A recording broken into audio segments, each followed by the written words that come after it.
Diwakar versus Nisha இவங்களுடைய பிரச்சனை social மீடியால பெரும் பிரச்சனையாவே வெடிச்சிட்டு வர நிலையில பல பேரும் பல கருத்துக்களை சொல்லிட்டு வராங்க. ஸோ ஒரு பக்கம் மற்றவங்களுடைய கருத்துக்கள் இருந்தாலும் இதுல ரிலேட்டடான நிஷா அவர்கள் இப்போ ஒரு சில விஷயங்களை சொல்லியிருக்காங்க. அவங்களே ஓப்பனா இப்படிலாம் நடந்திருக்கு, இதுதான் உண்மை அப்படின்லாம் சொல்லியிருக்காங்க. அவங்க என்னெல்லாம் சொல்லியிருக்காங்க, திவாகரும் நிறைய இன்டர்வியூஸ்லாம் கொடுத்திருந்தாரு. அந்த இன்டர்வியூக்கு ஒரு முற்றுப்புள்ளி வைக்கிற வகையில கூட இவங்களுடைய இந்த ரிவ்யூஸ்லாம் கூட இருந்தது. இது எல்லாத்தையும் தான் இந்த வீடியோல பார்க்க போறோம். அதுக்கு முன்னாடி இது வரைக்கும் யாரெல்லாம் நம்ம சினி சமூகம் சேனலும் சப்ஸ்கிரைப் பண்ணலையோ மறக்காம சப்ஸ்கிரைப் பண்ணிடுங்க. கூடவே பக்கத்தில் இருக்க பெல் ஐக்கனையும் மறக்காம பிரஸ் பண்ணிடுங்க. CWC சீசன் 7 இப்ப புது விதமா ஸ்டார்ட் பண்ணிருக்காங்க. இந்த சீசன்ல நிறைய விஷயங்கள் மாத்திருந்தாலும் ஒரு சில விஷயங்கள் மாறல. அந்த வகையில கோமாளிகள் இல்லாம குக்கு கிடையாது அப்படின்னு சொல்லி கோமாளிகளை வித்தியாசமா சில விஷயங்களை பண்ண வச்சிருக்காங்க. அவங்க பண்ண வச்சதுல ஒரு வித்தியாசமான விஷயம் தான் திவாகர்.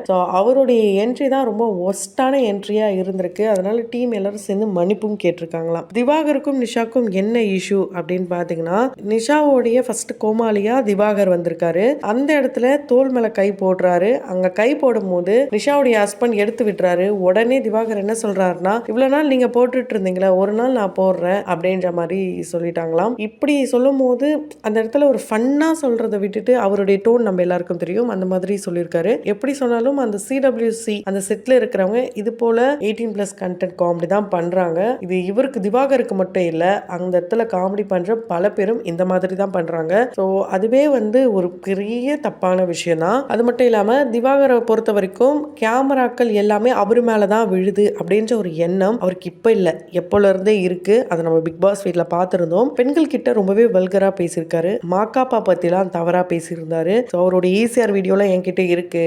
அவரை பத்தி உங்களுக்கு என்ன தெரியும், எனக்கு தெரியும், இப்படிலாம் திவாகர் பேசியிருந்தாரு. இது எல்லாத்துக்கும் என்ன பதிலடி கொடுத்திருக்காங்கன்னா நிஷா, மாக்காப்பா அந்த இடத்துல இல்லவே இல்லை. நான் திவாகர் கிட்ட கூப்பிட்டு பேசினேன், ஒரு அட்வைஸ்லாம் கூட சொன்னேன். நிறைய பேர் என்ன இதை பத்தி இவங்க பேசலே நீங்க, ஆனா நான் ஒரு வார்த்தை பேசணும் அப்படின்னா கண்டிப்பா சேனல் சைட்ல கேட்டுட்டு தான் பேசியிருக்கணும். ஏன்னா இது அந்த இடத்துல நடந்த விஷயம். அதுக்காக தான் நான் இவ்வளவு நாள் பேசாம இருந்தேன். இப்ப ஆனா எல்லாரும் இதை பத்தி பேசுறீங்க, எது உண்மைன்னு எல்லாருக்கும் தெரியணுன்றதுக்காக தான் நான் பேசுறேன்னு சொல்லி பேச ஆரம்பிச்ச நிஷா, நான் சப்போர்ட் பண்ணேன்ட்டு திவாகர் எல்லா இடத்துலயும் சொல்றாரு. நான் சப்போர்ட் பண்ணது எப்படி அப்படின்னா, இந்த இடத்துல எல்லாமே கண்டென்ட்டுக்காக மட்டும்தான் பண்றாங்க, எல்லாமே எடிட் பண்ணி தான் மக்களுக்கு காட்டுவாங்க, அதனால யாரையும் தப்பா பேசாத இப்படிலாம் தான் சொன்னேன். எல்லாத்துக்குமே சரி மண்டி ஆட்டிட்டு அந்த இடத்துல போய் சண்டை போட்டுட்டு இருந்தாரு. நான் பேசாதன்னு சொன்னேன். அவர் மேல கேமரா எல்லா பக்கத்துல இருந்து வருது அப்படின்ற ஒரு நினைப்பு அவருக்குள்ள இருக்கு. பாவம், அது அவருடைய குணம் அண்ட் அவருடைய மனநிலை அப்படி இருக்கு. மத்தபடி அவர் நம்ம ஒண்ணுமே சொல்ல முடியாது, ஒண்ணுமே பண்ண முடியாது. அசிங்கமா போயிடலாம் கூட நான் சொன்னேன். இருந்தாலும் அவர் ஓவர் ஹைப் ஆகுறாரு, ஜாதி பத்தி பேசினாரு, இப்படிலாம் சொல்லிட்டு இருந்தாங்க. அந்த இடத்துல நான் ஏன் பேசினேன் அப்படின்னா, அவர் என்னுடைய கோமாளியா இருந்ததுனால நான் பேசினேன். இப்போ எங்களுடைய கணவர் என்ன சொல்றாருன்னா, நீ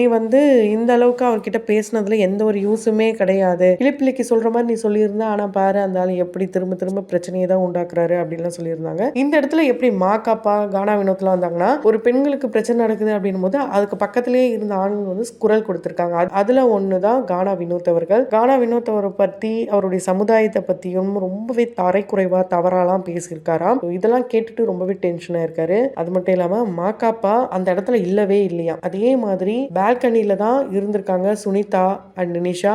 இவர் பண்ண விஷயத்தினால அங்கிருந்து விழுந்து 2 பேரும் இறந்திருக்க கூட வாய்ப்புகள் இருக்காம். இப்படிப்பட்ட சூழல்ல தான் இந்த மாதிரி ஒரு சம்பவமே நடந்திருக்கு. இதெல்லாம் பார்த்துட்டு தான் கடுப்பாகி மாக்காப்பா பேசினாரு. மத்தபடி மாக்காப்பாக்கும் இதுக்கு எந்த சம்பந்தமும் கிடையாது. மாக்காப்பா ஒரு தங்கமான மனுஷன். அவருடைய ஒய்ஃப் பத்திலாம் தவறா பேசியிருக்காரு திவாகர். என்ன ஒரு தைரியம் இருக்கு அவருக்கு அவங்களுடைய ஒய்ஃப் பத்திலாம் பேசுறதுக்கு? இப்படிலாம் பேசக்கூடாது. மாக்காப்பா ரொம்பவே வருத்தப்பட்டு என்கிட்ட பேசினாரு. எனக்கு 19 வயசுல ஒரு பொண்ணு இருக்கு. என் பொண்ணுக்கு கண்டிப்பா அவன் பேசுறது எல்லாமே புரியும்ல. ECR வீடியோலாம் இருக்குன்றான், அப்படி என்னதான் வீடியோ வச்சிருக்கான்னு தெரியல. அது என் பொண்ணுக்கு தெரிஞ்சதுன்னா அது எவ்வளவு மனக்கவலையா இருக்கும். எப்படி இப்படிலாம் பேச முடியுது, இப்படி மாக்காப்பா வருத்தப்பட்டதாகவும், அண்ட் மாக்காப்பா ரூமுக்கு போனா எப்பவுமே ஒரு 10 பேர் இருக்கிறதாகவும், அவருக்கு வர கிஃப்ட்ஸா இருக்கட்டும், ஸ்நாக்ஸா இருக்கட்டும், எல்லாமே கூட இருக்கிறவங்களுக்கு தான் கொடுப்பாராம். அண்ட் வாய்ப்புகள் உட்பட கூட இருக்கிறவங்களுக்கு வாங்கி தருவாராம். மற்றவங்களை மேலே ஏற்ற தான் மாக்காப்பா பார்ப்பாரு, மற்றபடி யாரையும் கீழே தள்ள மாட்டாரு. ஆனா திவாகரை பொறுத்த வரைக்கும் மற்ற எல்லாரையுமே கீழே தள்ளிட்டு அவர் மேல வரணும்னு நினைக்கிற ஒரு பர்சன்.